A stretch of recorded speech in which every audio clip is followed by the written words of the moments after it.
Hi everyone! Merry Christmas po sa ating lahat! Ayun, so kahit Christmas na Christmas, ito yung free time natin. Ito yung free time natin, so magparami na agad tayo ng mga tropa. So, ayan, meron akong dalawang tips na ituturo sa inyo kung gusto din ninyo makarami ng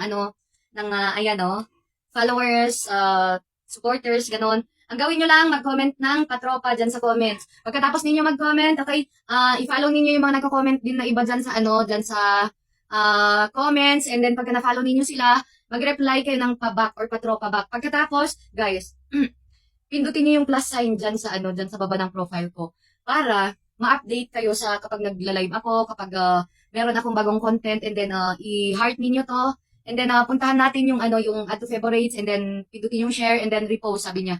Para para mas ma-spread natin itong video, no, and then yun, ganun lang, dyan tayo sa comments mag-engage. Kapag meron kayong free time, sumali kayo sa ating live kasi online tayong lahat, mas mabilis na makakarami tayo ng mga tropa doon. Okay, ganun lang po, and Merry Christmas po ulit, and advance Happy New Year sa ating lahat. Okay, so bye! Enjoy po natin ang ating mga bakasyon. Yan lang po.